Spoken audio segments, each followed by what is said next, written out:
Hello everyone, my name is Harshpreet Kaur Dhiman. Welcome to my channel and in this video we will be talking about कि हम 12th के boards की बिल्कुल starting से कैसे preparation करें, ठीक है। पूरे सेशन की बिल्कुल स्टार्टिंग से कैसे एक फ्लो में चलते जाएं ताकि हम एंड में बहुत अच्छा स्कोर लेकर आ सकें, ठीक है। इस वीडियो में आप चाहे किसी भी स्ट्रीम के स्टूडेंट हो, ठीक है, आपको बहुत अच्छी तरीके से क्लियर होने वाला है कि आपको कैसे कैसे चीजें करनी है और आप काफी अच्छा कर सकते हैं। नंबर फर्स्ट चीज है, देखिए आपका जो सिलेबस है उसमें काफी सारे चेंजेस आते जा रहे हैं, ठीक है, टाइम टू टाइम। तो आपको बिल्कुल रीसेंट जो सिलेबस है वो आपको डाउनलोड करना है फ्रॉम द CBSE वेबसाइट और उसका प्रिंट आउट निकाल लेना है, समझना है उस सिलेबस को, ठीक है। हर एक चीज को देखना है कि क्या क्या चेंजेस किए जा रहे हैं, ठीक है। आपको कैसे कैसे पढ़ना है, YouTube पे कई वीडियोस आ जाती हैं विच विल टेल यू कि आपका नया सिलेबस कैसा है, परंतु उस चीज को भी क्रॉस चेक करना है, ठीक है, कि क्या वो सही बोल रहे हैं, because everyone is human being, ठीक है। गलतियां सबसे हो जाती हैं, तो आपको अपने साइड सेफ रहना है, आपको एक्चुअल सिलेबस का भी प्रिंट आउट निकाल लेना है, ठीक है। उसके तो ये हुआ हमारा सिलेबस। अब हम बात करने वाले हैं सेकेंड चीज की कि जो आपकी NCERT बुक्स होती है mainly for many of the subjects like for humanities, वो बहुत ज्यादा इंपॉर्टेंट होती है। आपको NCERTs पे ज्यादा से ज्यादा फोकस करनी है, ठीक है। तो आपको कई और सब्जेक्ट्स होते हैं जैसे इकोनॉमिक्स है, इकोनॉमिक्स में you have to focus on other books too, ठीक है। NCERT पे इतना ज्यादा एम्फोसिस नहीं दिया जाता, but as compare to other like biology, history, political science, all these subjects, इस सभी के लिए आपको NCERT बिल्कुल अच्छी तरीके से आनी चाहिए, ठीक है। तो NCERT को अपना बहुत अच्छा बेस बना लेना है उसका, ठीक है। एक एक लाइन काफी क्लैरिटी से आपको पता होना चाहिए कि हाँ इसमें ऐसा ऐसा लिखा गया है। थर्ड चीज है, देखिए आप अपने खुद के नोट्स बनाएं, जैसे like I teach history political science on my channel, तो मैं अपने नोट्स प्रोवाइड कर रही हूँ, परंतु आप क्या करें उससे समझें, ठीक है। कोई भी टीचर आपको पढ़ा रहे हैं उनसे समझें, अपनी हैंड राइटिंग में अपने माइंड लेवल के हिसाब से अपने नोट्स को क्रिएट करें, ठीक है।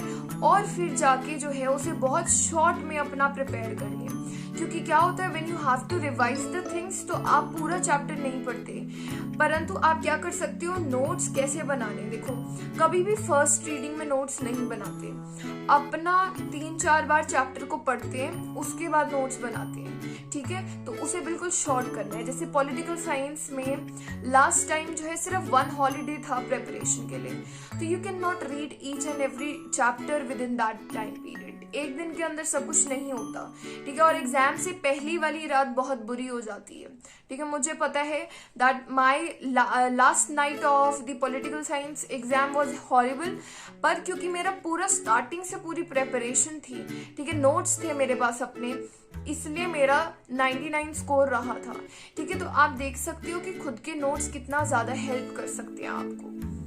Moving to the fourth thing, देखिए आपको कितना टाइम पढ़ना है। अभी बिल्कुल स्टार्टिंग है, मान लीजिए you are right now in April में, ये जो टाइम पीरियड है ना आपको 4 to 5 hours on an average तो देनी है, ठीक है। तो आपको 4 से 5 घंटे, हो सकता है 6 भी दे सकते हैं, क्योंकि यू हैव 24 आवर्स।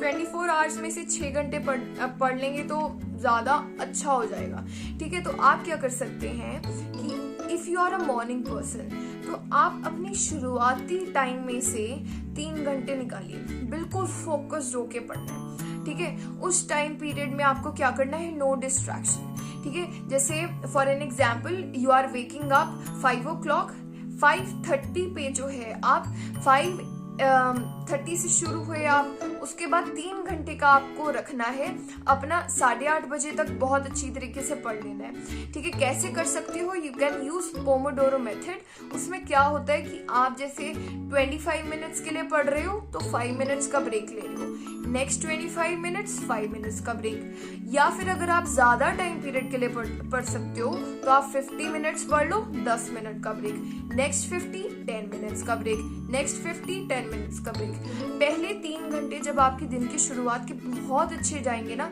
तो आपको बहुत अच्छा लगेगा। ठीक है, तो आप अगर मॉर्निंग पर्सन हो तो आप बिल्कुल सुबह से टाइम निकाल लो। ठीक है, उसके बाद दिन में 1-2 घंटा जरूर पढ़ो, और जो बाकी का टाइम है वो भी वेस्ट नहीं करना, that you are playing games and all.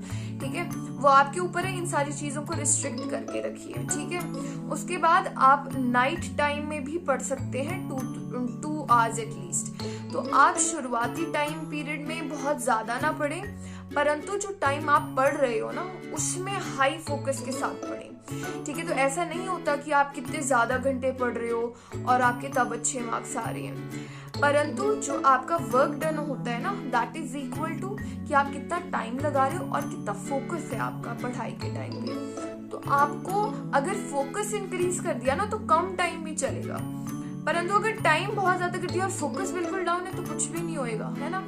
तो आपको इस चीज को देख के चलना है कि आप कितना फोकस कर पा रहे हो, उसके अकॉर्डिंगली आप अपना टाइम जो है वो डिसाइड कर सकते हैं according to your schedule. Okay, उसके बाद 5th चीज पे आते हैं, वो है आपका कि आपका जो कई सब्जेक्ट्स होते हैं जो कि आसान होते हैं कंपैरेटिवली।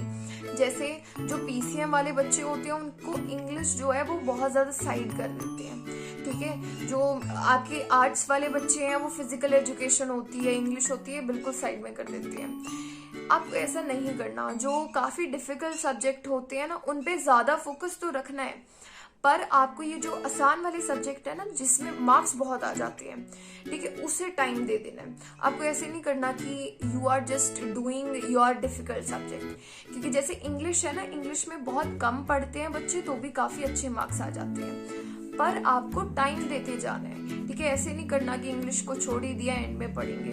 ठीक है, तो आपको कभी कभी मन करता है ज्यादा नहीं पढ़ना, तो आप क्या कर सकते हो, इंग्लिश के इजी चैप्टर्स आप रीड आउट कर लो।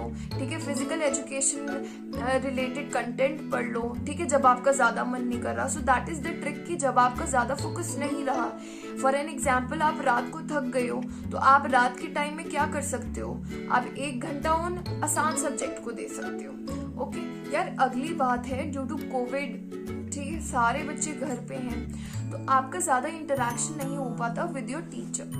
तो आपको बिल्कुल घबराना नहीं है, ऐसे नहीं करना कि मैम जो है वो आंसर नहीं देंगी या फिर यू आर फीलिंग कि नहीं मुझे नहीं पूछना, पर आप अपने टीचर के साथ बात करते रहें। ठीक है, जितना भी आपके डाउट्स अराइज हो रहे हैं उनके बारे में जरूर पूछें।